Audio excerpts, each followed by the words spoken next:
Para vocês, gente, a convite da faculdade para a gente falar um pouquinho sobre exaustão e autocuidado. Mas, na verdade, a gente vai falar sobre neurociência, exaustão e autocuidado, tá? Porque toda a linha de exaustão, de pesquisa que a gente tem, que eu tenho disso, é com base em neurociência. Então, é uma aula de neurociência e autocuidado. Eu estava programando a fala de hoje, estava revisando os slides, aí meu marido falou assim, sério, não esquece que não é uma palestra, é uma aula. Aí eu voltei lá e teve mais um montão de slides, porque eu falei, eu tenho que dar uma aula, o pessoal vai sair com um caderninho anotando. Então, basicamente, eu preparei uma aula, ok para vocês? Então tá. Então, o tema que a gente escolheu, exaustão emocional e autocuidado. E a gente fala um pouquinho de desafios e estratégias para estudantes e profissionais que atuam com pessoas. O tema de exaustão emocional é meu tema de pesquisa. Eu pesquiso no Instituto. Eu tenho um instituto aqui em Curitiba que se chama Instituto A Hora de Curar o Mundo, onde a gente faz pesquisa em psicologia e neurociência afetiva, que é a minha área de especialização, né? Dentro de pesquisa e também a área que eu dou aula, tá?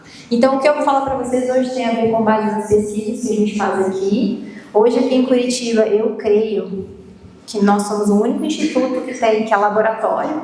Então, o que quer dizer laboratório? A gente faz testes com aparelhos mesmo, que medem a biologia humana, que medem batimento cardíaco, que medem psicofisiologia. A gente faz parceria com outros laboratórios para medir cortisol. Então, hoje nós somos os únicos, eu acho que não é nem só aqui, se não me engano, deve ser no Paraná, talvez não, que conseguem fazer esse tipo de pesquisa aqui na nossa cidade, tá? Então, se vocês quiserem fazer perguntas também, só levanta a mão e aí eu chamo vocês para fazerem perguntas, tá? Mas eu não estou levantando a mão, não para mim, né? Estão chamando a vida, né? Então, só para vocês saberem um pouquinho de mim, eu sou psicóloga desde 2005 aqui da PUC do Paraná. Sou neurocientista desde que eu fiz o meu mestrado na Universidade de Reading, na Inglaterra. Eu tive o título de neurocientista e continuei fazendo pesquisas em neurociências e em psicologia biológica, tá? Então, hoje, quem é neurocientista é quem faz pesquisa em ciências, neurociências, na verdade, tá? Eu atuo há 20 anos, tanto no consultório desde 2011, há 14 anos, e com empresas faz 20 anos já, desde que eu me formei. E sou professora desde 2019, empresária, tenho 3 empresas hoje. Uma delas é o Instituto, e tenho 2 empresas, uma que a gente faz processos de saúde mental para empresas aqui do Brasil inteiro, e outra que dá aula em cursos digitais, tá? Inclusive pós-graduação também. Ao total, esse número não é exato, tá? Já ajudei mais ou menos 25 mil pessoas, entre empresas, pacientes e meus alunos no digital. Hoje no digital a gente tem aí uma média, já tivemos uma média de 7 mil alunos, e hoje eu trabalho só com saúde mental, com neurociência e formo psicólogos, profissionais da saúde e público em geral, tá? Sou casada, meu marido está aqui, veio junto comigo, sou sócia de vida dele, ele também é meu sócio, eu vou fazer vídeos para o meu Instagram aqui. Tenho 2 filhos. E sou uma pessoa de fé, sou amiga de Deus e basicamente só faço o que Ele me manda. Então, um dos motivos de eu estar aqui é por isso também. Pode passar. E aí, se vocês quiserem, esses são os canais que vocês conseguem acompanhar os conteúdos. Então, a gente tem o Instagram primeiro, onde tem conteúdo diário de saúde mental e para profissionais da saúde e de educação.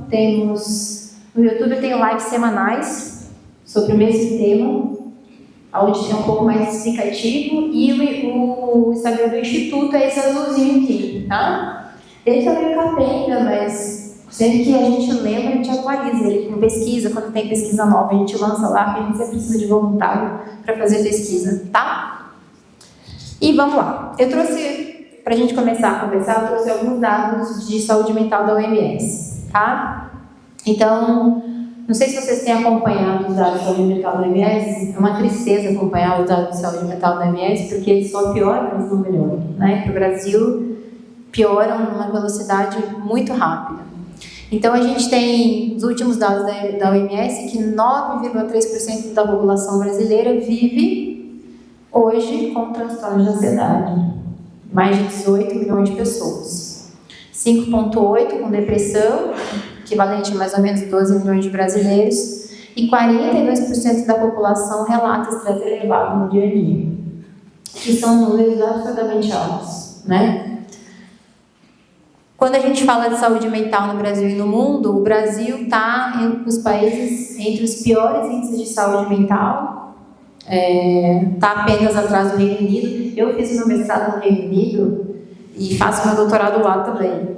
E é uma coisa impressionante, porque a gente lá, não sei se vocês sabem, se produzem os melhores estudos de neurociência e psicologia do mundo, algum dos, né? E a pior saúde mental que tem, vocês sabiam disso? Porque a gente estuda, mas não aplica exatamente nada. Então temos essa diferença também, né? Os lugares onde mais se estuda não necessariamente são os lugares onde mais se aplicam, que é um dos motivos também de eu estar aqui, porque quando eu fiz o meu mestrado, eu descobri um mundo novo, né? Descobri o mundo da pesquisa, descobri o mundo da neurociência. Eu já fazia neurociência antes, já estudava antes, mas você fazer mestrado, você fazer pesquisa, você entrar no laboratório, ele é diferente. E eu descobri que os estudos de neurociência, eles ficam meio que guardados a sete chaves, assim. As pessoas não têm acesso, porque a maioria é em inglês, né? Que é feito fora do Brasil. Mesmo quando a gente produz aqui, a gente não quer publicar aqui, porque não tem procura. Então, você publica numa revista de fora, você publica em inglês. E aí, os métodos, eles são tão difíceis de compreender que mesmo quem lê não consegue compreender exatamente o que aquele estudo falou. E foi uma das frustrações que eu tive, porque eu me dei conta que eu estava sentindo que eu estava secando gelos. Eu vim aqui para estudar os melhores do mundo, para entender, mas a sensação que eu tenho é que eu estou secando gelo, porque aqui onde a gente estuda nada se aplica, né? Aí você volta para o Brasil, você entende que vai ser muito difícil a gente crescer com a velocidade que é precisada em saúde mental. E uma das coisas que a gente precisava é que as pessoas tivessem acesso a esses estudos, que elas conseguissem não só ler, mas entender o que está dizendo esses estudos. E foi aí que eu comecei todo o meu trabalho de rede social, de publicação gratuita, e depois, com isso, a gente foi crescendo, foi abrindo cursos e outras coisas, mas para que a gente possa ter acesso a esse tipo de conhecimento. Porque sem acesso ao conhecimento, como é que a gente vai mudar alguma coisa efetiva, tá? E o que aconteceu é que eu encontrei na neurociência, eu acho, não vou dizer que é o único jeito, que não é, mas dentro da área da saúde, assim, da educação, um caminho muito mais assertivo do que qualquer outro que eu já tinha estudado. Eu já tinha feito outras pós-graduações, já tinha feito outras formações, mas só em neurociência eu encontrei um jeito de tratar a saúde mental, tá? E é por isso que eu estou aqui hoje, para mostrar um pouquinho disso aqui para vocês. Pode seguir. E aí, só para a gente ter mais dados. Então, ano passado, foram registrados quase 500 mil afastamentos de trabalho por transtornos mentais aqui no Brasil. Quase 500 mil, né? O maior número da última década. E esse número representa um aumento de 68% em relação a 2023, segundo o Ministério da Previdência Social. E aí, quando você vai olhar o relatório do afastamento de trabalho, então, primeiro, depressão, segundo, transtornos de ansiedade e os outros transtornos, terceiro, estresse crônico e burnout, tá? Então, a gente está falando sempre desses três como os piores. E aí, o que eles estão chamando dentro, aí que já não é da área da saúde, dentro das consultorias, de presenteísmo. Já ouviu falar? Presenteísmo? Que é quando o corpo está, mas a mente pede socorro, tá? Na verdade, é um termo leigo que eles estão usando, a gente chama de exaustão emocional, na verdade, esse é o termo acadêmico, que é o que a gente vai entender um pouco hoje. Mas isso quer dizer o quê? A pessoa continua entregando, vivendo, ela comparece, ela cumpre prazo, ela cuida dos filhos, ela estuda, ela vai para a escola, ela trabalha, só que ela está funcionando como se ela tivesse com a bateria fraca o tempo todo, com a bateria gasta. Em alguns momentos, a bateria é totalmente gasta, só que ela continua em funcionamento. Tá? E isso é extremamente perigoso, né? Porque como é que a gente vive numa sociedade onde as pessoas estão funcionando sem funcionar? E o que aconteceu? Em eu acho que foi 2022, eu não vou lembrar agora, não, foi 2021, estava no finalzinho da pandemia, eu estava fazendo muito trabalho com muitas empresas online, porque naquela época ainda estava tudo online, eu nem lembro se tinha voltado, mas as empresas ainda não tinham voltado. Então eu trabalho com grupos muito grandes de empresas e tudo. E eu comecei a perceber, eu já estava estudando exaustão, porque eu caí em burnout, logo que eu voltei do mestrado, caí, assim, de ficar na cama. E aí eu falei, gente, isso aqui não é possível, alguém tem que estudar esse negócio, porque como é que de repente a gente fica mal, né? Falei, qual é o antecedente desse processo, né? E aí eu fui tentar estudar se existia um antecedente de burnout e descobri a exaustão, que é o que a gente vai falar hoje, que é o que eles estão chamando de presenteísmo. Se a gente for olhar, um estresse muito agudo, eu vou explicar para vocês, tá? Estresse muito agudo, um cansaço muito extremo, e outros sintomas. E aí, quando eu comecei a estudar, aí eu já estava melhor, já tinha me recuperado, eu comecei a ver que as empresas, a gente dava treinamento na época de liderança, de outras coisas assim, de comportamento, e eu comecei a perceber que as pessoas assim não estavam ali. E eu falei, gente, essas pessoas estão exaustas. Aí eu comecei a pesquisar, criei um formulário de exaustão para medir, e acabou, o que vocês acham que eu descobri? Que estava assim, basicamente todo mundo das empresas esgotados. E aí, nesse dia, lá em 2021, 2022, eu falei, eu nunca mais trabalho com liderança, só faço saúde mental, porque não tem mais sentido nenhum eu ensinar nada para quem está sem saúde. E aí, desde então, a gente mudou toda a nossa empresa para a gente só fazer saúde mental.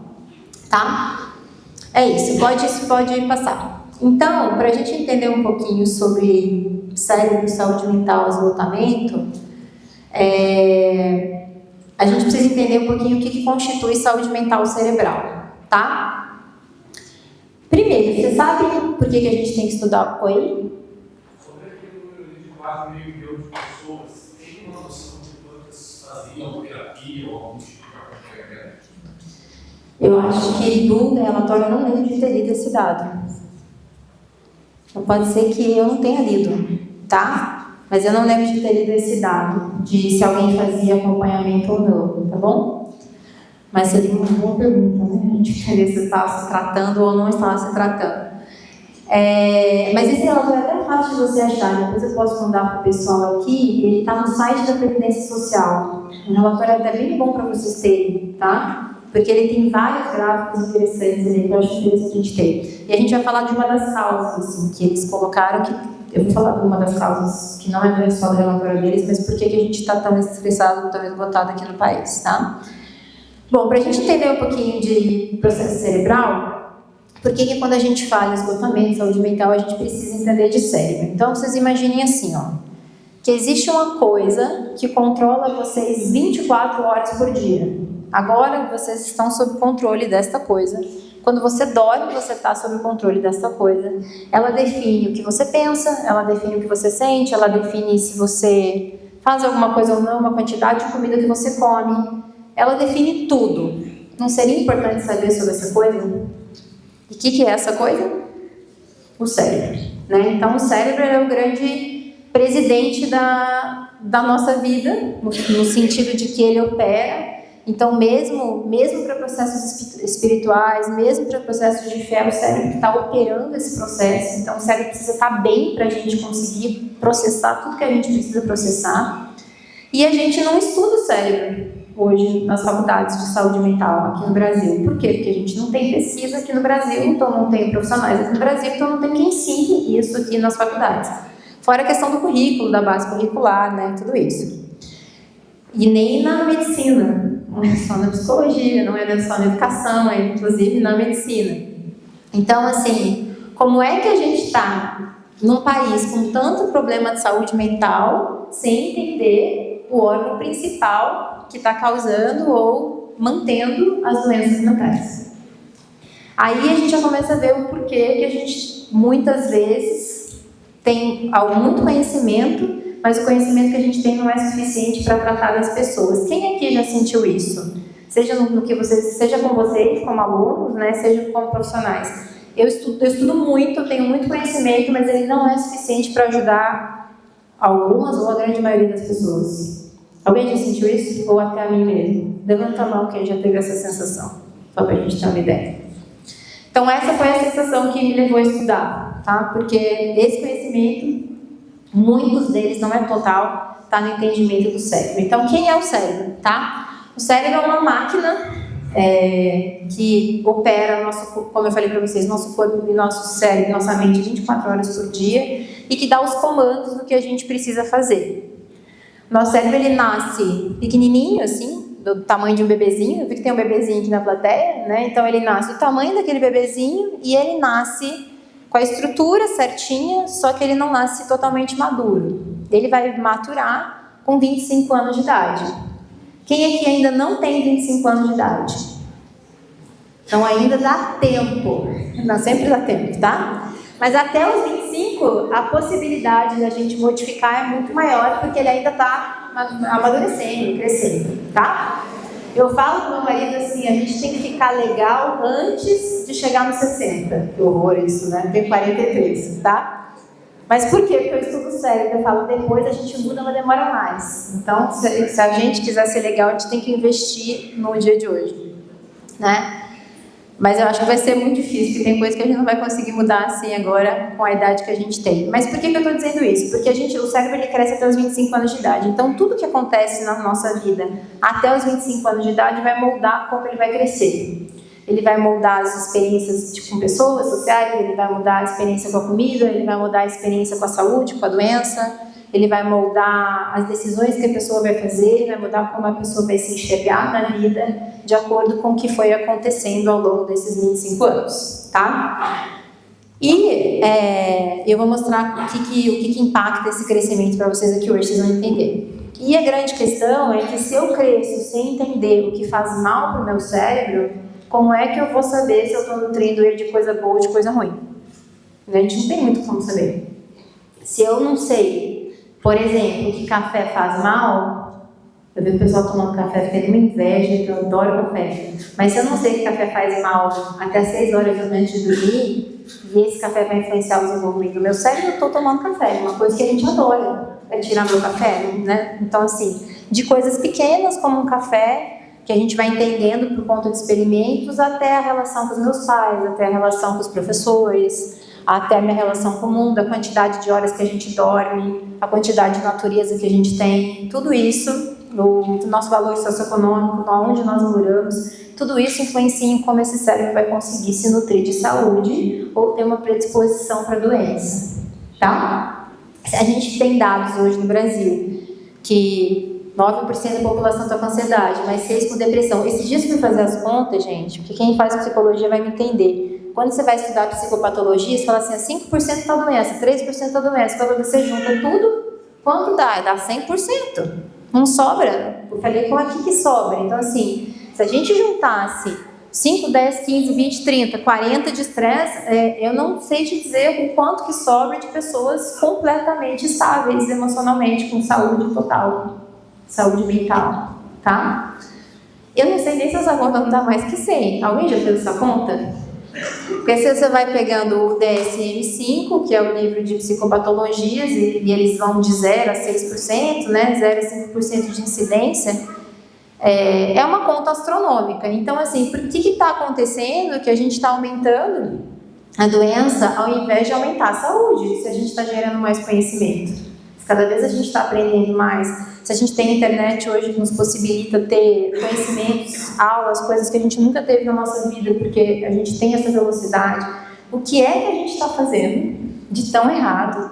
Ou o que é de tão certo que a gente não sabe que deveria estar fazendo mais, que a gente ainda está tendo mais doença ao invés de saúde, tá?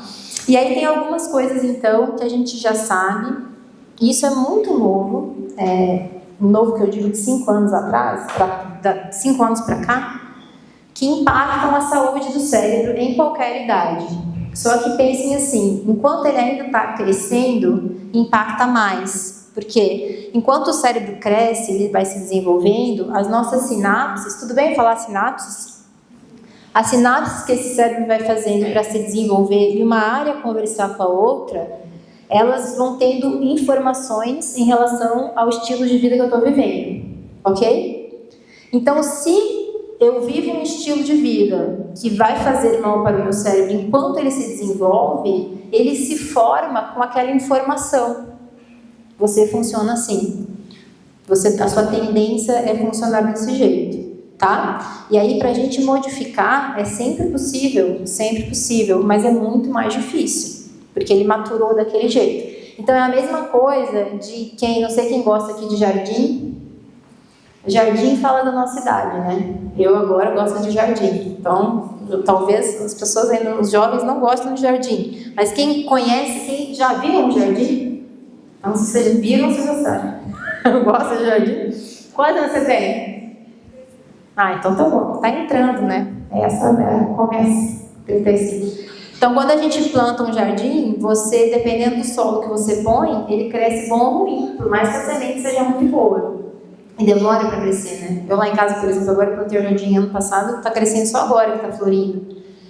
E tem que pegar sol, tem que pegar não sei o quê, pegar chuva, tem uns que não pegam, morrem, porque não soube cuidar, você planta um hortelã e ele morre. E é o mesmo processo do cérebro, tem algumas coisas que são essenciais para que ele cresça bem. Tá? Então, só que depois que a planta já cresceu, eu vou ter que podar ela inteira, colocar todos os remédios. Às vezes a gente tem que trocar essa planta de lugar para ela pegar mais sol, menos sol, para que ela possa crescer com mais saúde. Então, o nosso cérebro é igual. Então, enquanto a gente está em desenvolvimento, ainda dá tempo, porque ele ainda não está totalmente formado. Depois que ele formou, a gente consegue reverter. O nosso cérebro é plástico, ele muda a todo momento, até o último dia da nossa vida. Então, é possível reverter, é possível melhorar, é possível modificar essas sinapses. Porém, demora muito mais tempo. Dependendo do tipo da doença, como as doenças degenerativas, né, do Alzheimer, da demência, a gente ainda não sabe como reverter. Pode ser que a gente descubra, mas ainda não sabemos, então algumas coisas é muito, muito difícil de reverter. As doenças mentais são possíveis de reverter, a grande maioria delas, né, ou de controlar, mas isso dá um trabalho muito maior, é um tempo muito maior, é um tratamento muito maior, um custo muito maior de tudo, né, de esforço, tá? Na metade da minha palestra, todo mundo se sente mal. A pessoa fica assim, depressiva, depois a gente vai falar de solução, tá? Mas é só para eu ir construindo conhecimento com vocês, para vocês entenderem do que a gente está falando. Então, quais são essas coisas que fazem esse cérebro se desenvolver bem? E daí, o contrário faz ele se desenvolver com mais predisposição à doença, tá? Então, primeira que está ali embaixo, qualidade de sono. Vocês sabiam da qualidade de sono? Quem sabia que tem que dormir bem para ter um cérebro bom? Tá bastante gente. Tá bom já. Tá lá em cima também. Quantas horas de sono vocês sabem? Qual é a informação que vocês têm? Mais que 7? 8? 5? 5 horas de sono. Tá. As informações que a gente tem é... O sono ele é base de qualquer funcionamento humano. Vou falar do sono do adulto, tá? Porque senão a gente vai ficar muito tempo aqui falando do sono. Mas o sono do adulto, a média que a gente precisa dormir entre 7 e 8 horas por noite. De noite. Então, pensem no dia que a nossa biologia humana, ela funciona de acordo com a natureza. Tá de dia, eu tenho que estar acordado. Tá de noite, eu tenho que estar dormindo. Então, nós deveríamos acordar com a luz do dia e dormir com a luz da noite. A mesma coisa a alimentação. A gente deveria se alimentar enquanto está luz e não se alimentar enquanto está escuro, tá? Por quê? Porque o nosso corpo, ele tem um ritmo circadiano, que a gente chama, quem já ouviu falar de ritmo circadiano, sabe o que é ritmo circadiano? Ótimo, é o nosso ritmo de sono e vigília. Então, ele começa de manhã, quando a gente vê que tem luz, a nossa retina capta essa luz e o nosso cérebro começa a produzir substâncias, e a gente chama de neurotransmissores e hormônios que fazem a gente ficar atento, a gente aprender, a gente regular a fome, a gente metabolizar a comida, você ter uma fome adequada, você ter energia para conseguir fazer as coisas. E lá pelas 5 da tarde, esses hormônios e neurotransmissores começam a diminuir, porque começa a anoitecer. Então, da mesma maneira, minha retina e a nossa pele também captam que está ficando de noite, e naturalmente o nosso corpo vai tentando se adaptar para ter uma noite de sono. Então ele vai meio que desligando, ele vai enfraquecendo, não vai desligando. Alguns neurotransmissores de deixar a gente acordadão, como o cortisol, eles vão diminuindo sua produção e a gente começa a produzir melatonina para dormir, tá? E aí, algumas coisas interferem essa produção de melatonina e esses neurotransmissores. O café é uma delas. O café até 6 horas, entre 6 e 12. Tem gente que até 6 horas metaboliza bem, tem gente que até 12. Então, se eu durmo 10, bom, vocês não dormem 10, vocês saem daqui às 11, né, que aqui. Então, meia-noite deve dormir, dependendo de onde mora. Então, pensa, você vai dormir meia-noite, meio-dia, para quem é azarado, tipo, eu sou dessas. Já vai fazer efeito. Meia-noite, o café tá lá no meu cérebro falando, tá? Não quer dizer que você não dorme, mas quer dizer que o teu sono ele não vai ter uma função que é a função de limpeza. O sono precisa, enquanto a gente dorme, o nosso cérebro precisa de uma limpeza, como se fosse pegar uma vassoura, um rodo, joga uma água, vai limpando. Aquilo que foi coisas ruins que aconteceram no dia, ele vai dissipando. Quem aqui já não dormiu nervoso e falou, só preciso dormir, amanhã vou acordar mais tranquilo?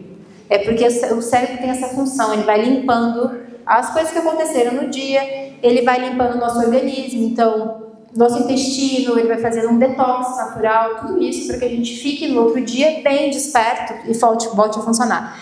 Então, se eu interfiro a qualidade desse sono com café, com tela, celular, TV, muitas vezes açúcar, eu não vou ter uma limpeza de sono adequada e no outro dia eu acordo com a bateria menor. Tá? Então, isso já é uma das coisas que interfere, né? O celular, as telas, em geral.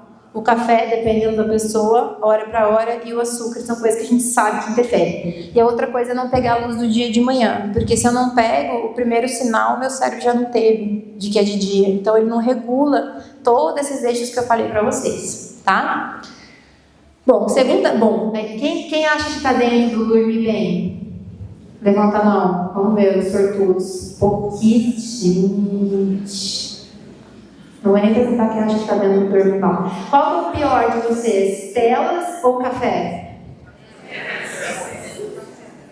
Café com telas. E chocolate. Porque é tudo junto. Bom, agora vocês têm informação, pelo menos vocês podem ir percebendo o dia que você está melhor e o dia que você está pior, tá? Então vamos lá. A segunda coisa que faz bem para esse desenvolvimento de um cérebro saudável, ali onde está escrito Social Connection, são conexões sociais. Então, da mesma maneira que nós somos programados para... A gente se acomoda de acordo com a natureza, porque a gente foi feito na natureza, né, gente? Isso aqui foi a gente que inventou. Estrutura, vigas, tetos, carros, são invenções humanas, né? O homem nasceu com a natureza, né? Independente da teoria que qualquer pessoa acredite, a gente nasceu com a natureza. Então, a ideia é que a gente consiga ter a nossa biologia acontecendo junto com a natureza. Nós somos da natureza, tá? Então, as conexões sociais é a segunda parte. Por quê? Nós nascemos biologicamente programados para pertencer. Isso é uma aula gigante, eu também não vou falar disso, só vou falar bem pouquinho para vocês entenderem. Então, quanto mais conexões sociais de afeto seguro, vocês entendem o que é afeto seguro? Afeto positivo, onde eu me sinto bem, onde eu me sinto nutrido, onde eu me sinto aceito, melhor para o meu sistema nervoso.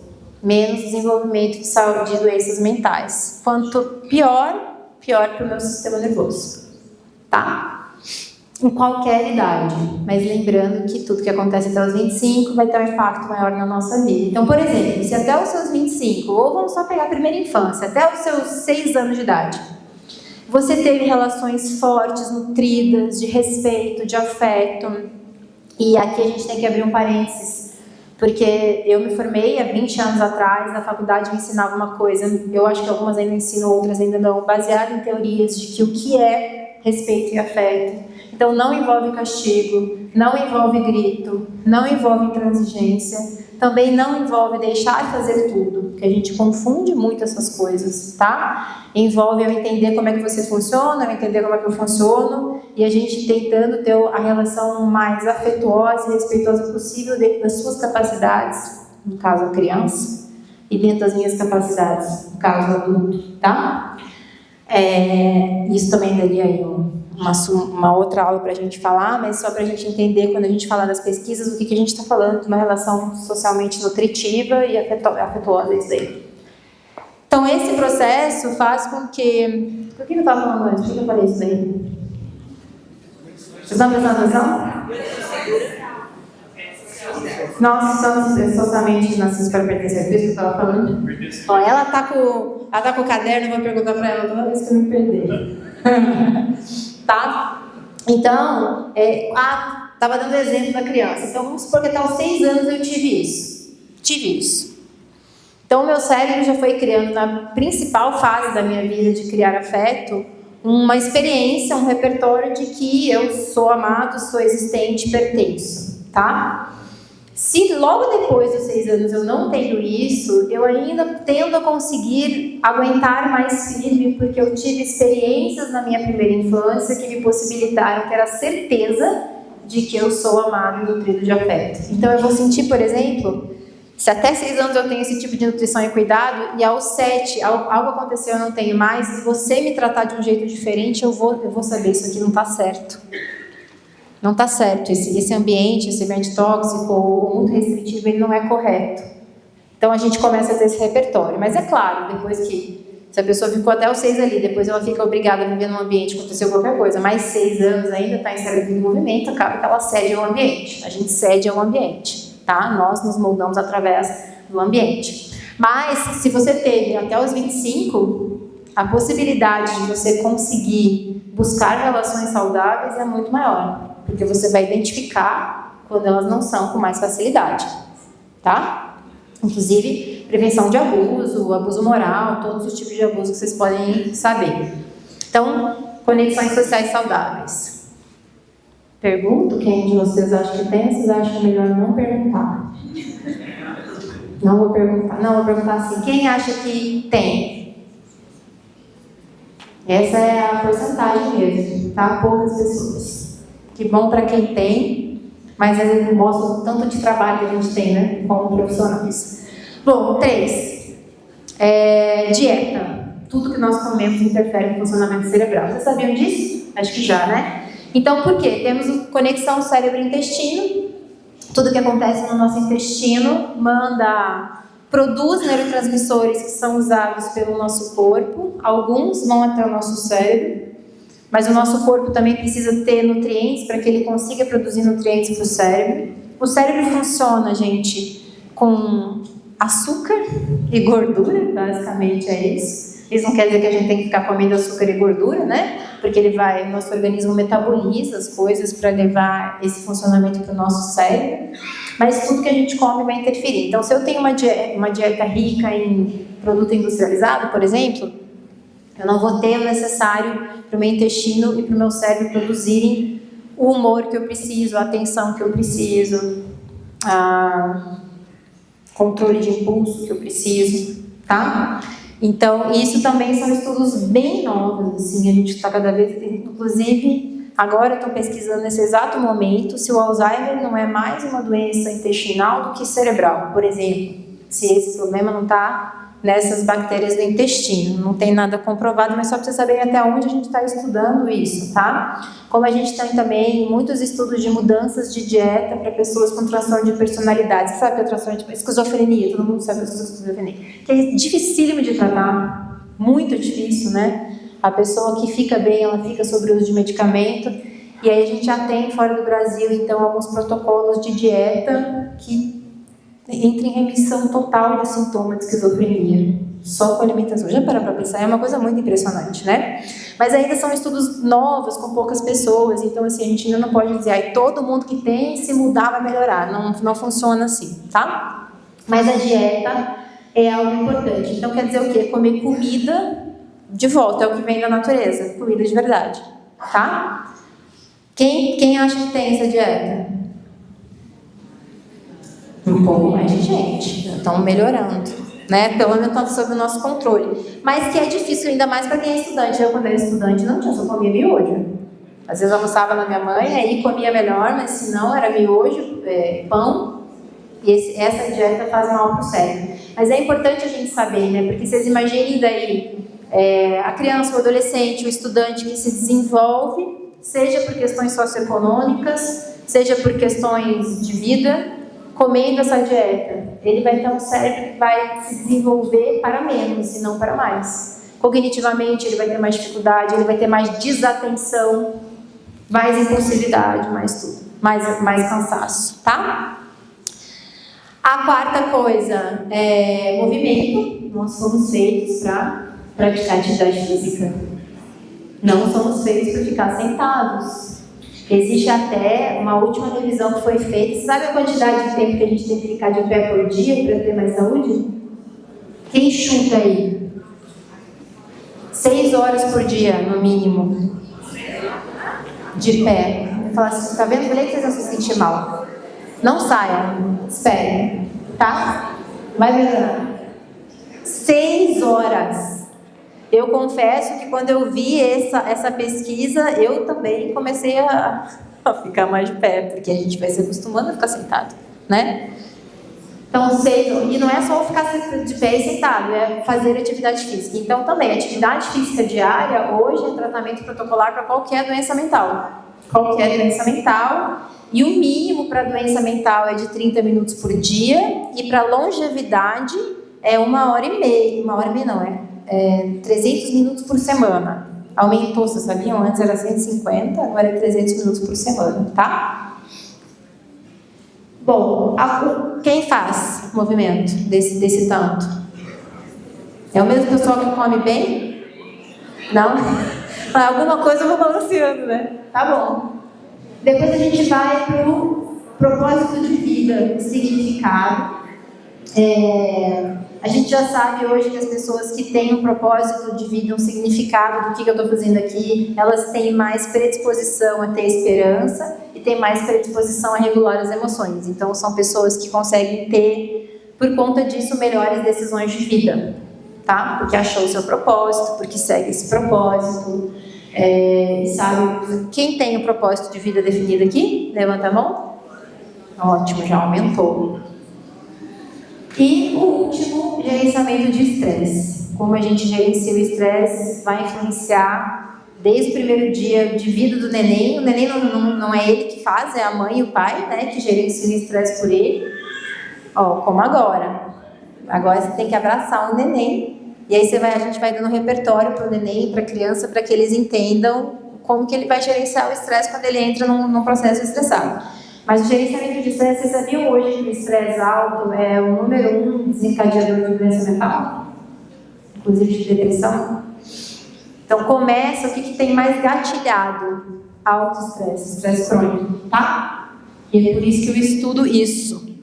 Então, vamos seguir. Podia parar aqui, né? Então, qual que é essa ligação do cérebro com a saúde mental? Isso aqui é um estudo que foi publicado em 2020. Então, eles falam assim, a gente tem lá o primeiro quadrinho que é a genética. Então, a gente tem uma questão genética que influencia, no máximo que a gente sabe, até 30% do que vai acontecer com a nossa vida, tá? Dependendo da condição.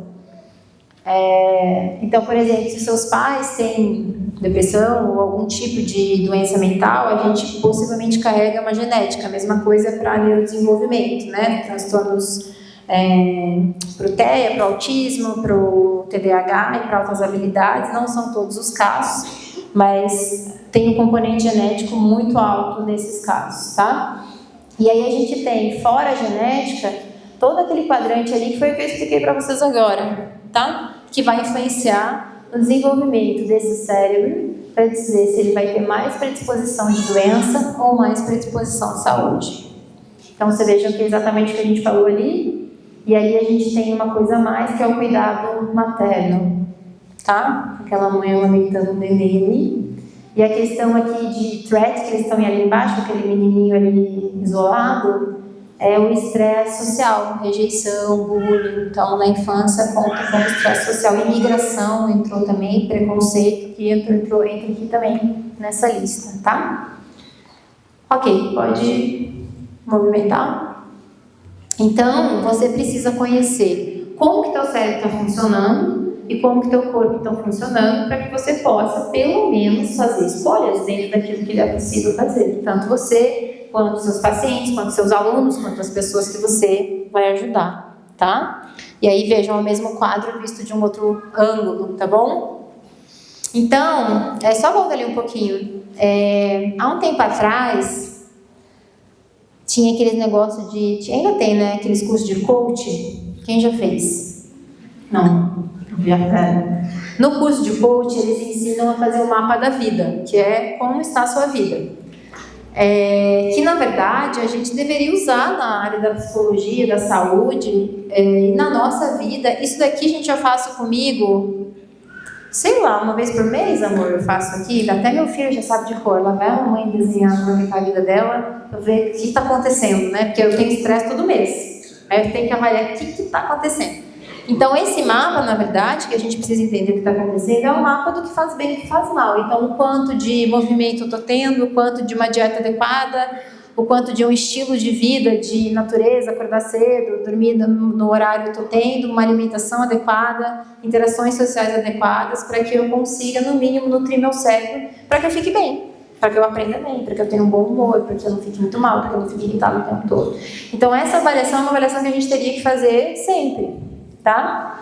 Sei lá, de 1 a 10, sendo 10 o máximo daquilo que eu poderia estar fazendo, 1 o mínimo daquilo que eu poderia estar fazendo, como é que eu estou agora, tá?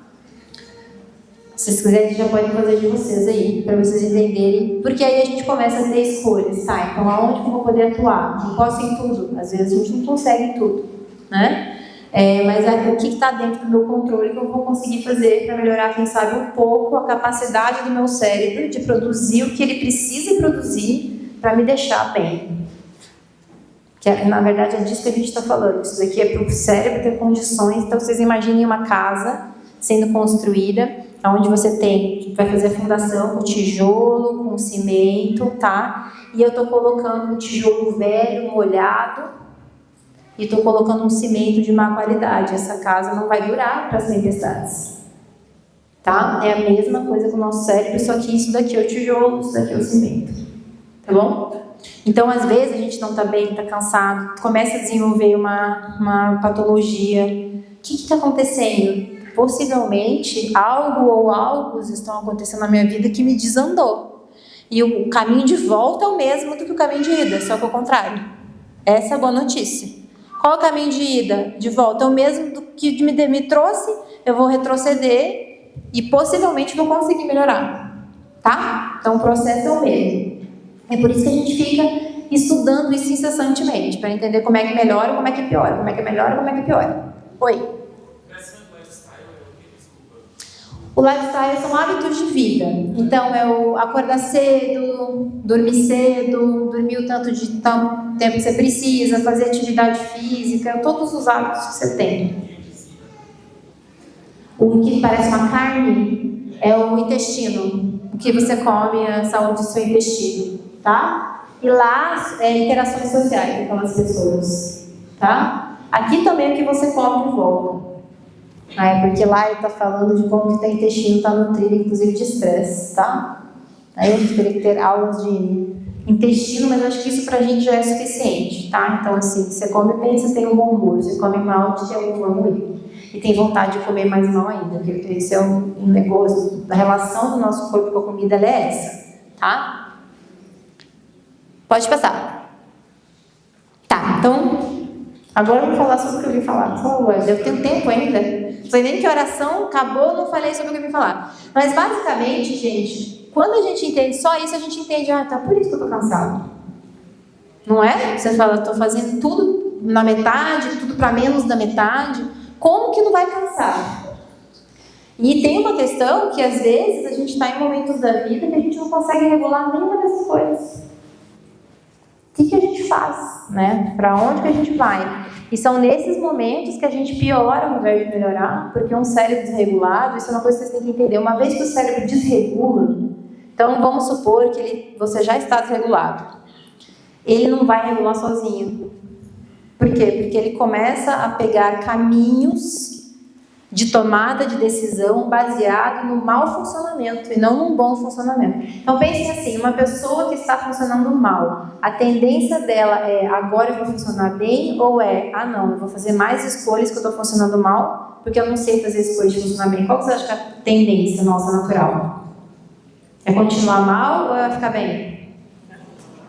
Continuar mal. Por quê? Porque o cérebro, ele age por repetição. E aí, quando ele desregula, ele não consegue produzir os hormônios, os neurotransmissores para te falar assim, fulana, vai dormir. Ele vai falar assim, fulana, pega o celular, pega o café, pega o seu cigarro, pega 3 chocolates. Ele fala isso pra gente. Por quê? Porque ele está desregulado. Então, por isso é muito difícil sozinho, assim, a gente voltar ao normal. É muito difícil, não é impossível, mas é muito difícil, tá? Então, por isso que já é nesses momentos que a gente geralmente busca ajuda ou busca informação e tenta começar mudando alguma coisa, porque se a gente não fizer nada, dificilmente vai mudar.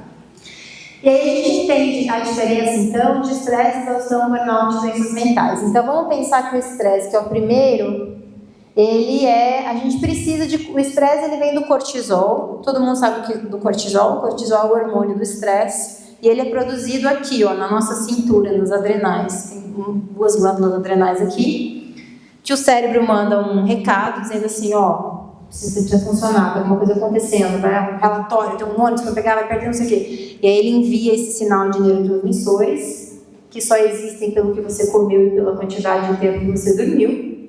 Esses neurotransmissores chegam aqui na adrenal, a adrenal começa a bombar e fala assim, produz cortisol. Ela produz cortisol e manda para a nossa corrente sanguínea. E aí a gente tem uma descarga elétrica. A gente às vezes até sente. Vocês não sentem quando vocês estão estressados, mas parece que você... É o que a gente sente quando tomar um café, por exemplo. O café ele dá uma liberada de cortisol, ele tem essa função. Né? O café é bom, ele não é ruim, o problema é o horário, tá? O horário é a quantidade. Mas ele tem essa função. Então, essa descarga de cortisol ela é necessária, senão a gente não vive. Você não faz nada. Você não consegue nem prestar atenção na minha palestra. O que vai ser difícil vocês prestarem atenção, porque essa hora, gente, o cortisol de vocês já está adormecendo, não em atenção, tá? Então, por isso que a noite é mais difícil de estudar. Vocês não acham que é diferente? A gente tem sono? Por quê? Porque deveria ter sono mesmo. A gente deveria estar com sono, tá? Então, o estresse, ele é bom no sentido de que existe uma quantidade de atenção que eu preciso ter na vida para eu ter vida. Tem? Você não precisa fazer nada, a gente fica depressivo, literalmente, porque não produz atenção, tá? Porém, quando a gente começa a ter estresse hoje, estresse amanhã, estresse hoje.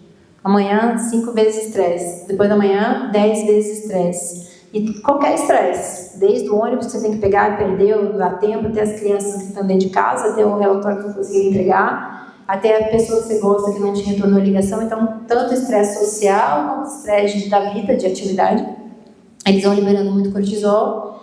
E é como se a gente fosse literalmente enchendo o nosso corpo de estresse, onde chega no estresse crônico.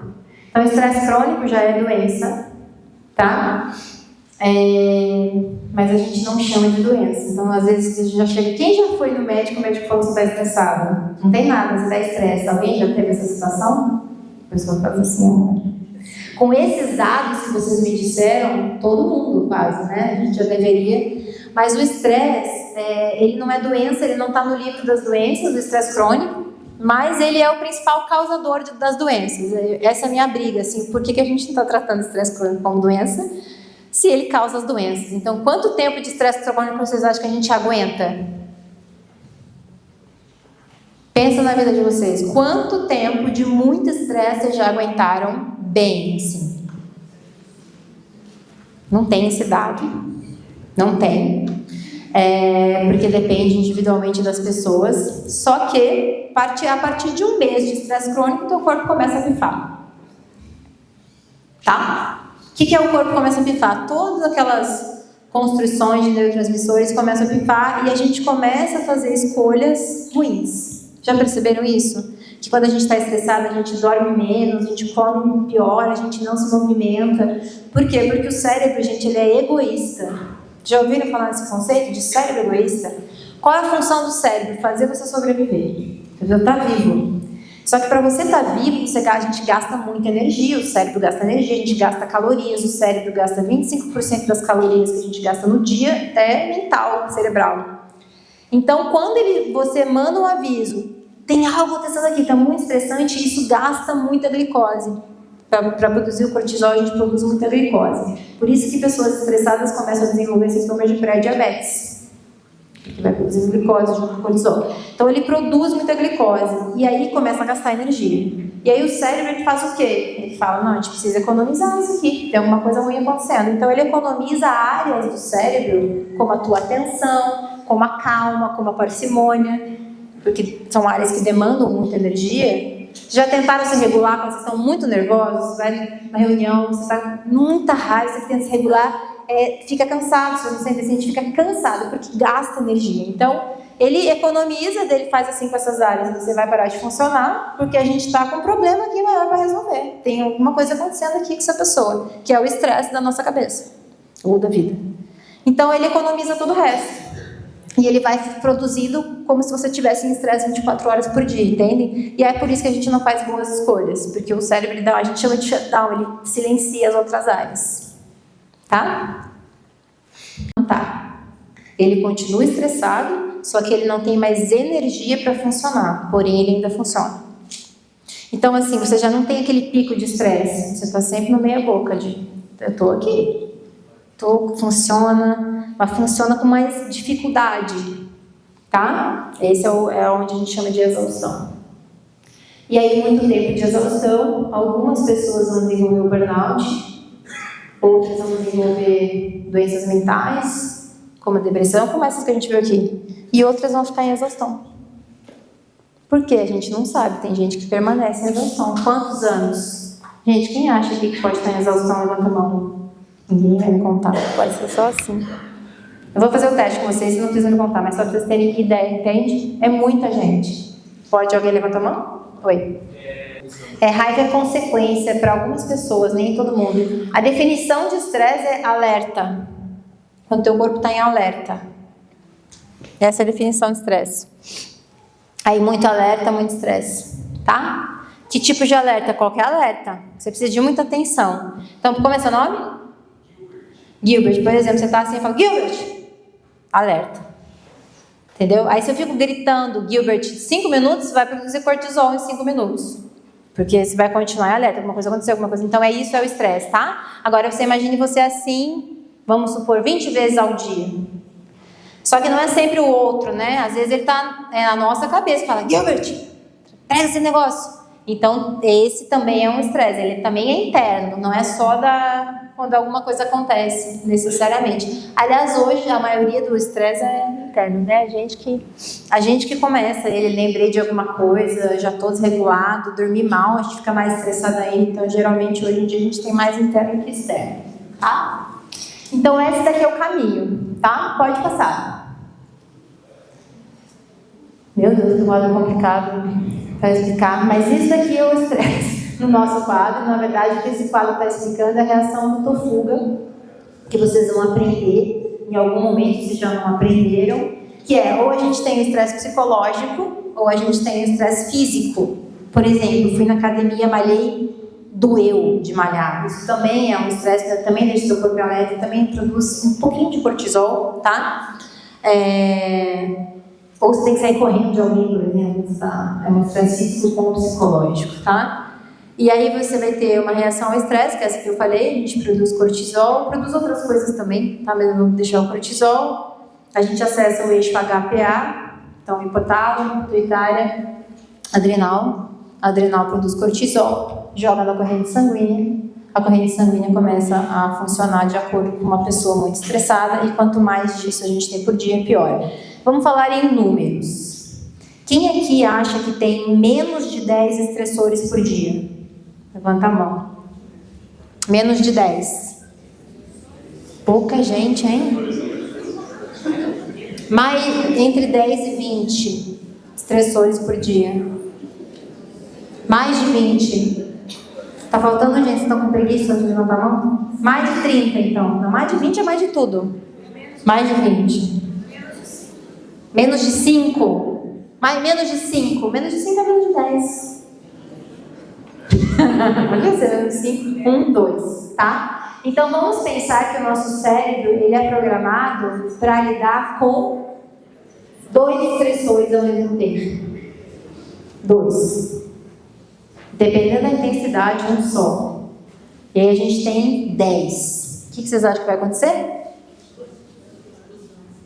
Não vai aguentar, tá? Então pode passar.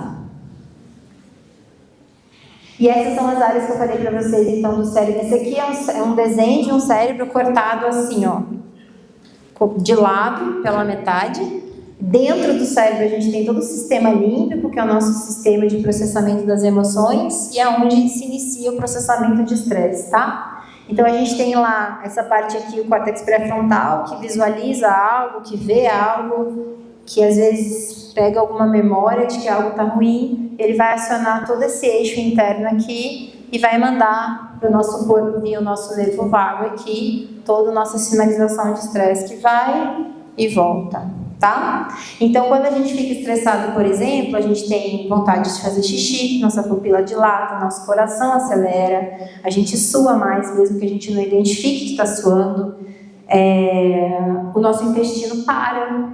Por quê? Porque você tem que correr, então o intestino para a tua digestão, a nossa metabolização de gordura para, o nosso fígado para. Por quê? Porque toda vez que você está estressado, então o simpático ativa para que você consiga agir, que é o que a gente chama de reação luto-fuga. Já ouviram falar?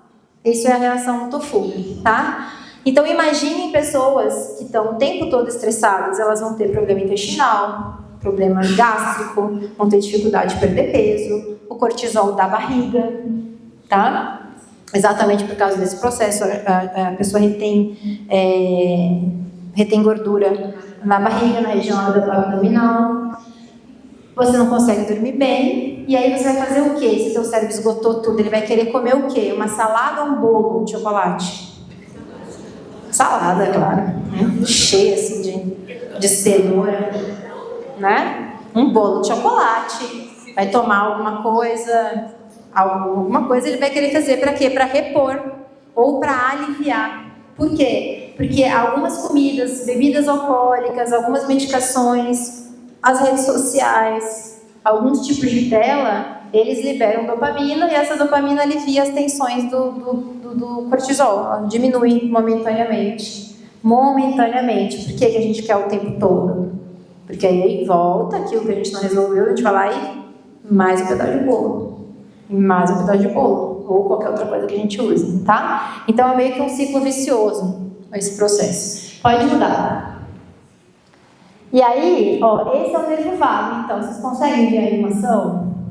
Para ver como é que ele funciona? Então, todos os sinais que o teu cérebro está tendo, ou que o teu corpo está tendo, eles são corpo e cérebro ao mesmo tempo, coração, intestino. Então tudo que acontece no cérebro acontece no corpo, tudo que acontece no corpo é remediado no cérebro. Por isso que a gente precisa ter a gente chama de saúde integral, né? Então quando eu falo de saúde integral, eu estou falando de saúde integral. Então para quem faz pedagogia, vamos imaginar as crianças que estão, por algum motivo, não se alimentam bem, seja por questões socioeconômicas ou porque não se alimentam bem, comem muito doce, dormem mal. Essas crianças já vão ter esse eixo desregulado, elas não vão conseguir aprender. Elas vão ficar desatentas, elas vão ficar ansiosas. Por quê? Porque o corpo delas está em estado de alerta e precisa acalmar e não consegue acalmar. A mesma coisa nos adultos, a mesma coisa nos adolescentes. Tá? Então o processo é igual. Pode passar. Isso. Aí aqui o nervo vago, então, de uma outra perspectiva. Então, enquanto vocês estão aí, o corpo de vocês está passando algum tipo de mensagem. E qual que é o que o nosso corpo busca? Vocês acham que o corpo e o cérebro, eles buscam segurança ou alerta? Segurança. Então, o nosso corpo, o nosso cérebro está o tempo inteiro tentando entender o que vai acontecer, porque eles querem ficar seguros. E uma maneira da gente ficar seguro é comendo, bebendo, se escondendo, enfim, gritando, correndo, né?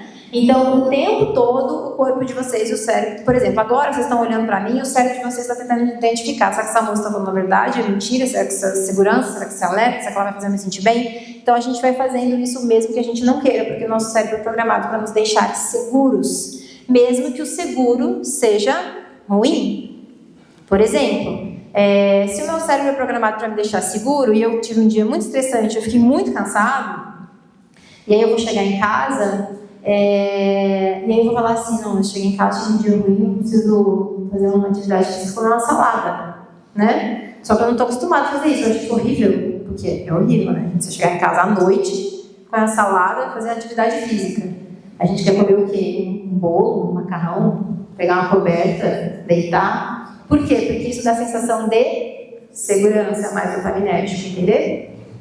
Então é muito maluco porque a gente aprendeu que as coisas que não nos deixam seguros, nos deixam seguros. Porque elas dão esse tipo de conforto, tá? Pode passar.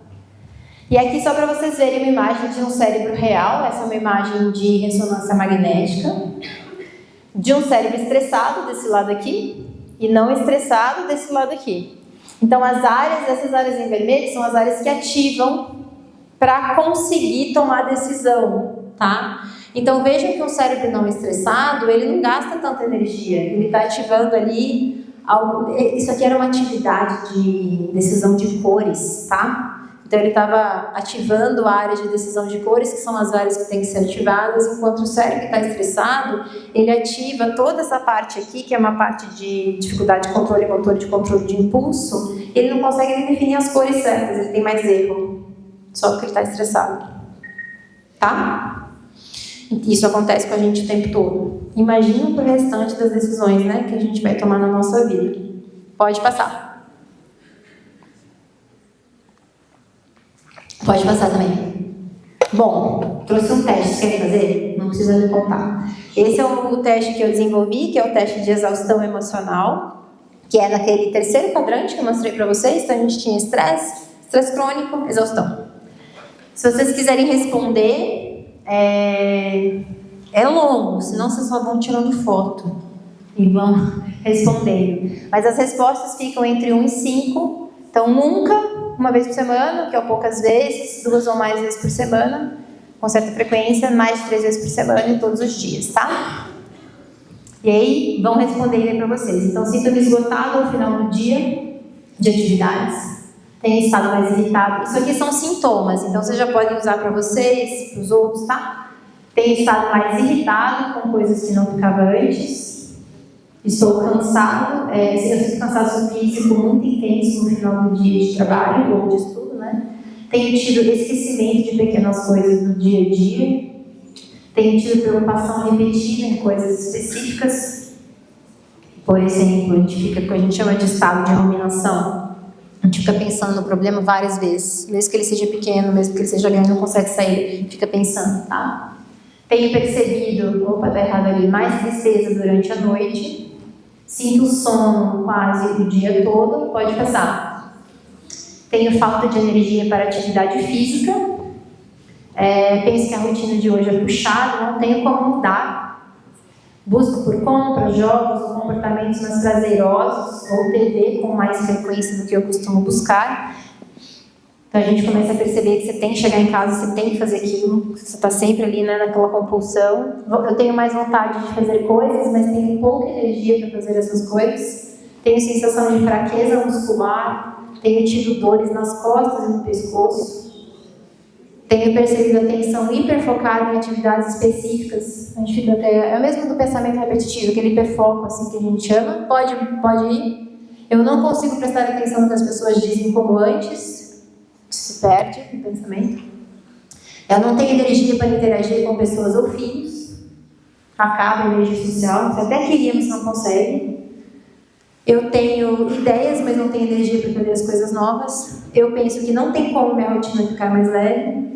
Já não tenho mais prazer em realizar as minhas atividades. E essa aqui é quando a gente confunde exaustão com depressão. Hoje a gente tem muito diagnóstico errado de depressão quando a pessoa na verdade está exausta. Tenho a sensação que o cansaço não vai embora, mesmo quando durmo bem. Sinto que tenho muitas responsabilidades e me falta energia para todas elas. Tenho tido vontade incontrolável de comer doces e massas. Isso daqui era uma outra pergunta, tá? Não sei o que aconteceu ali. Tenho precisado de cafeína várias vezes ao dia para me manter acordado. Tenho me sentido sozinho na condução da minha vida e das minhas obrigações. Essa pergunta aqui é uma das perguntas que quanto mais a pessoa tem, então maior a frequência, maior a exaustão. Essa da solidão, tá? A exaustão está muito correlacionada com a solidão, com a sensação de solidão, não é exatamente a solidão. Tenho dificuldade de sentir alegria em coisas que sentia antes e tenho tido dificuldades das minhas prioridades em relação às minhas atividades diárias. Sente que não consegue mais dar conta. Isso é o que a gente tem pesquisado, eu estou pesquisando como um quadro de exaustão, tá? Pergunta para vocês? Como é que tá aí? Fizeram o teste ou só tiraram foto? Como que a gente soma? Você soma. Soma, e daí a média é acima de, deixa eu lembrar o número exato, acima de 62, exaustão moderada, acima de 75, exaustão preocupante, abaixo de 60, quadro normal de exaustão, né? Tem que só ficar prestando atenção, tá? Ok, pode...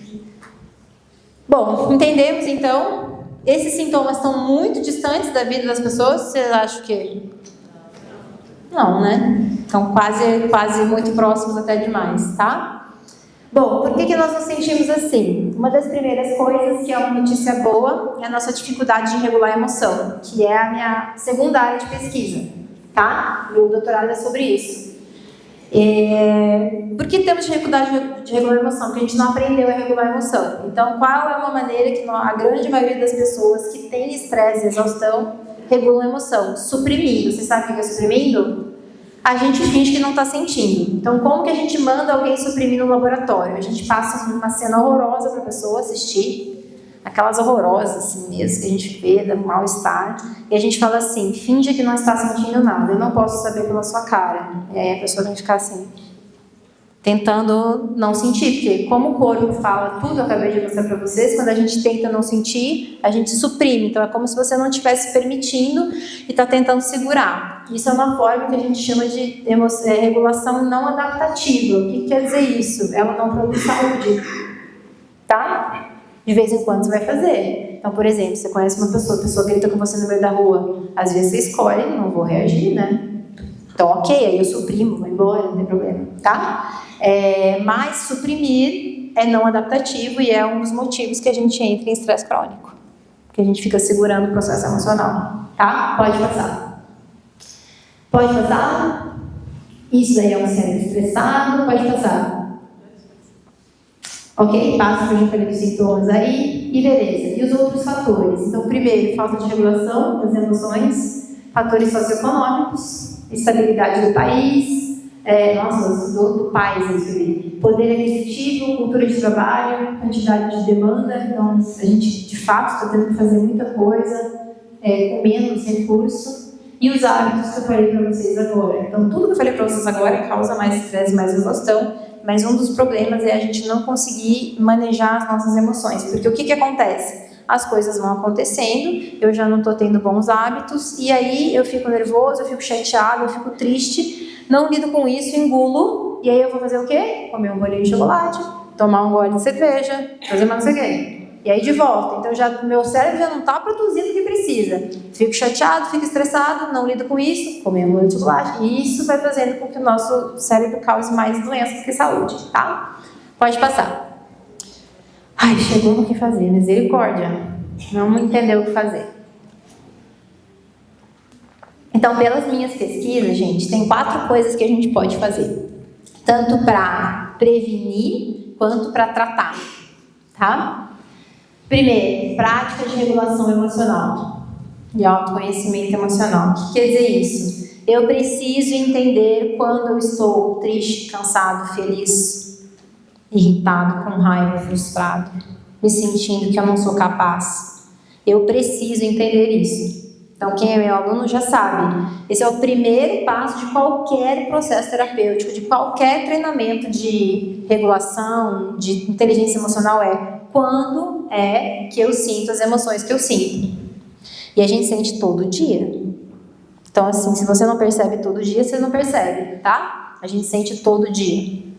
Todas essas emoções quase, tá? Então, primeiro, eu tenho que entender e eu tenho que entender o que eu vou fazer com isso aqui.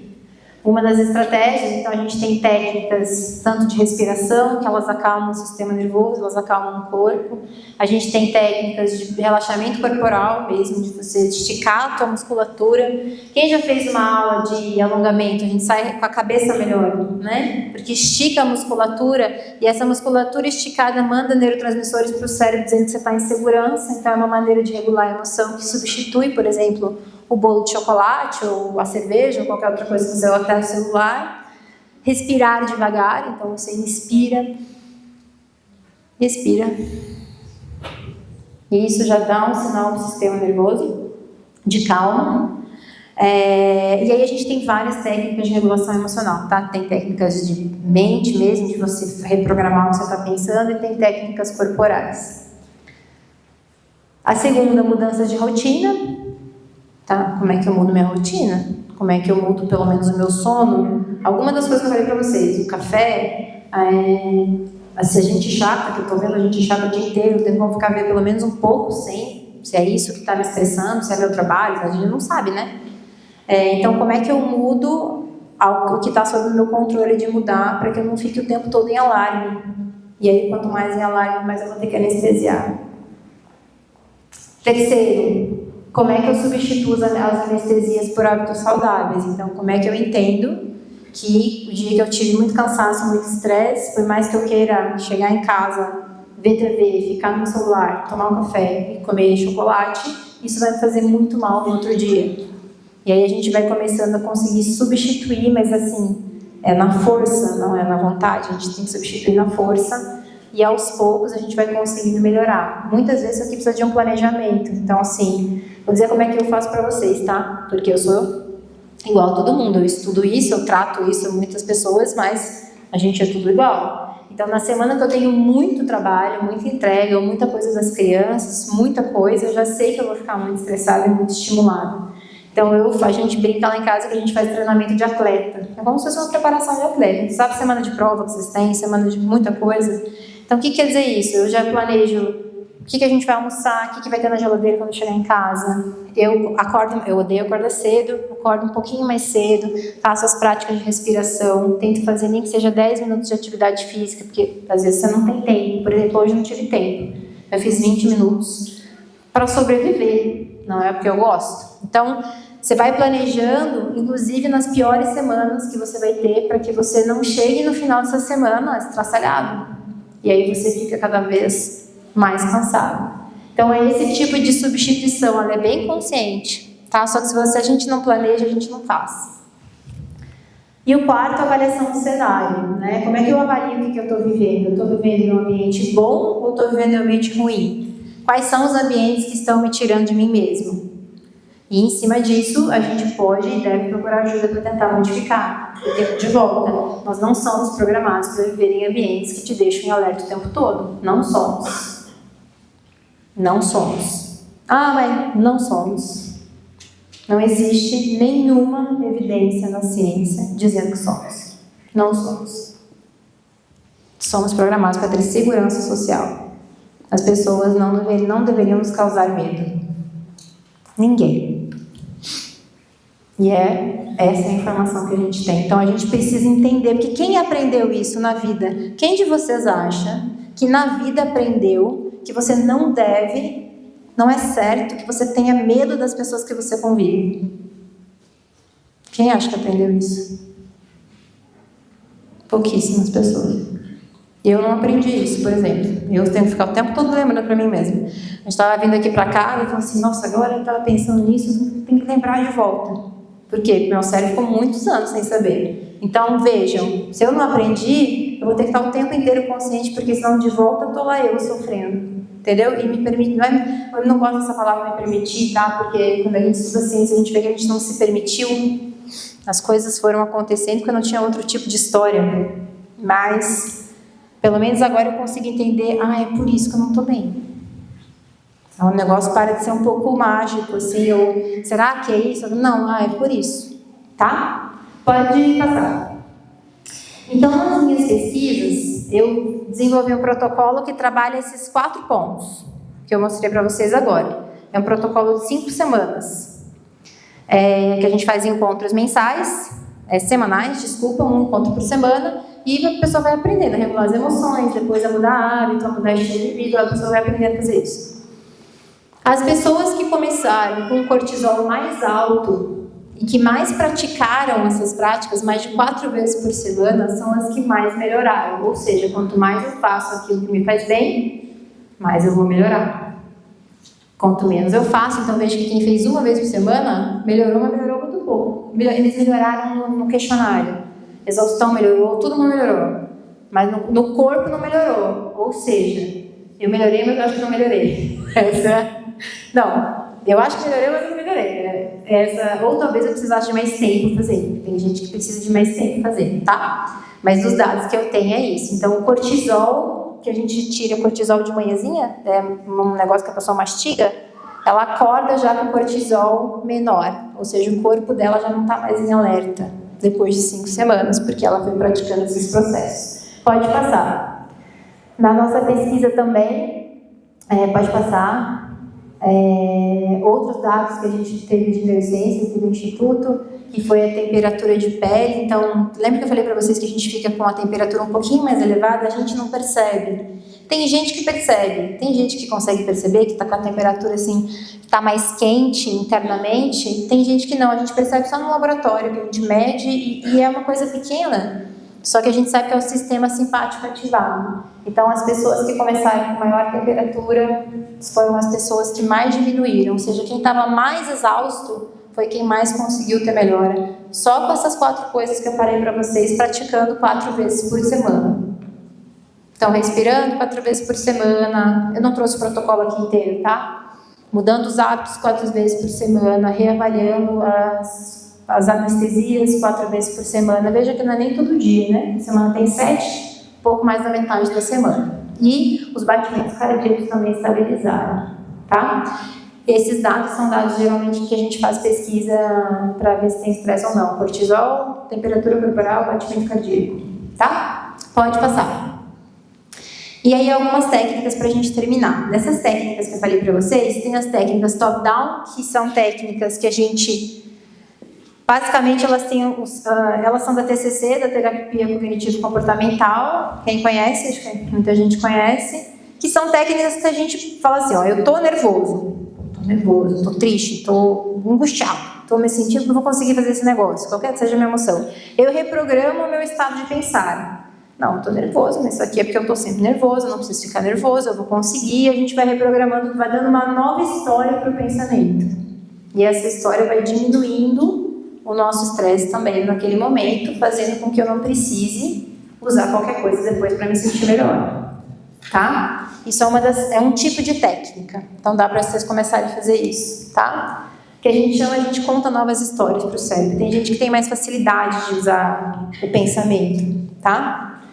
A outra técnica é o bottom-up, então são as respirações que eu mostrei para vocês, que a gente ativa o corpo e o corpo avisa para o cérebro que a gente está em calma, então, por exemplo, a respiração. E a outra é a avaliação dessas tarefas do dia a dia. Como que eu faço, Fran? Vocês vão escrever. Da hora que eu acordo até a hora que eu vou dormir na minha semana, é tudo isso que eu faço. Quando que eu me sinto bem, quando que eu caio a minha energia, quando que a minha energia aumenta, e aí você vai conseguir, então, se a minha energia cai aqui, eu preciso fazer alguma coisa antes. Se eu tenho mais energia nessa hora, então nessa hora que eu vou produzir o que eu preciso mais. Então antes de cair não sei o que, eu não vou cair no bolo de chocolate, fazer uma outra coisa, senão eu vou piorar no outro dia. Então você vai começando a fazer um planejamento, e é isso que a gente ensina, inclusive, a fazer com os pacientes. Você abre a agenda do paciente, você fala o que você vai fazer, segunda, terça, quarta, quinta, sexta, quarta. E aí você vai combinando com o paciente passo a passo para ele melhorar. E vocês podem fazer isso com vocês também, tá? Eu queria só pra gente terminar, que a gente fizesse uma das técnicas de respiração, pode ser? Pra gente pelo menos se dar uma regulada, que é a técnica que a gente sabe que mais funciona para estresse, assim, ela tem um efeito imediato, se chama respiração prolongada.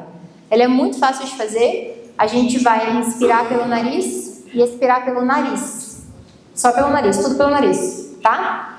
E aí a gente vai inspirar enchendo o diafragma, a barriga, contando mais ou menos até 4.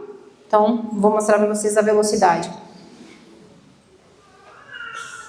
Tem gente que não consegue, não conseguir, não fica nervoso, faz até onde dá. E aí na expiração, a gente encolhe a barriga e ela tem que ser mais longa.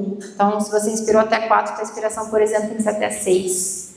Então, 6 vezes você tira mais ar do que você colocou para dentro, em tese. E a gente vai fazer isso 5 vezes, para vocês sentirem a diferença. Vamos? Põe os pés no chão. Pé no chão sempre é uma maneira de regular, porque o cérebro fica atento, o teu corpo sente segurança no chão. E aí a gente vai fazer aqui. Então vamos lá. Quem quiser fica de olho aberto, quem quiser ficar de olho fechado, eu vou ficar de olho aberto. Então, quanto que eu falei que a gente vai fazer? 5? 5. 4 não, vocês já estão indo 5, né? Então vamos lá. Inspira contando até 4, enchendo a barriga. Solta, contando até 6. Pode descansar o corpo, assim, fica com o corpo duro enquanto respira, não. Mais uma vez. Solta prolongado. Relaxa a musculatura. Mais uma vez. Soltou.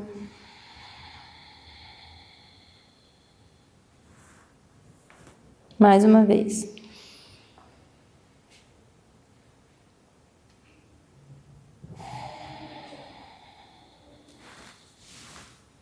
E a última.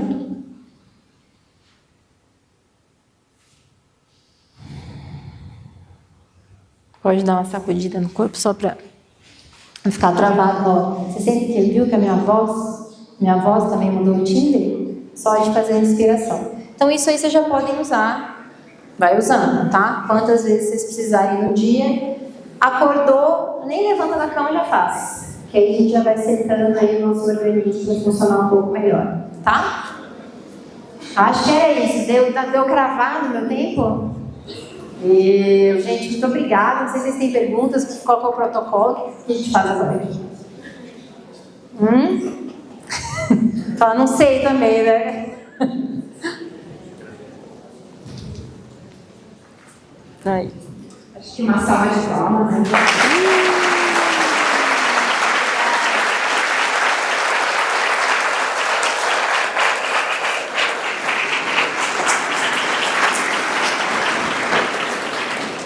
Muito obrigada. Obrigada a você.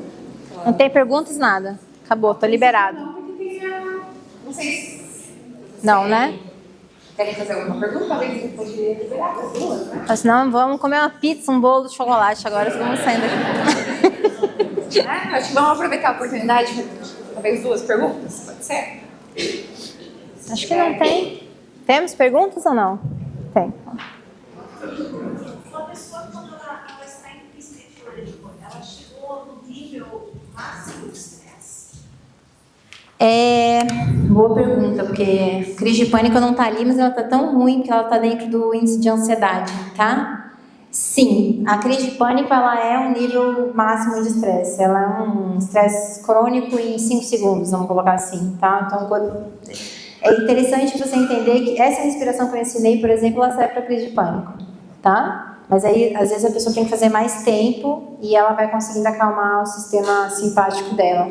Mas é interessante observar que as pessoas não têm crises de pânicos aleatórias, como a gente achava que elas tinham. De repente, a pessoa... Não. O corpo ele vai estressando ao longo do dia, ao longo, às vezes, da semana. A pessoa percebe já aqueles sintomas que eu coloquei ali e, de repente, ela tem uma crise de pânico. Então, ela é um pico de estresse crônico ou de ansiedade crônica, que é quase o mesmo, mas ele não acontece aleatório. Então, a gente consegue, inclusive, ver os sinais retrógrados depois. E essa respiração você pode usar também, tá? Mais uma pergunta? Não? Acho que deu, cara. Acho que deu. Gente, muito obrigada, tá? Boa noite pra vocês. E vão em paz. Vão com Deus. Tchau, tchau.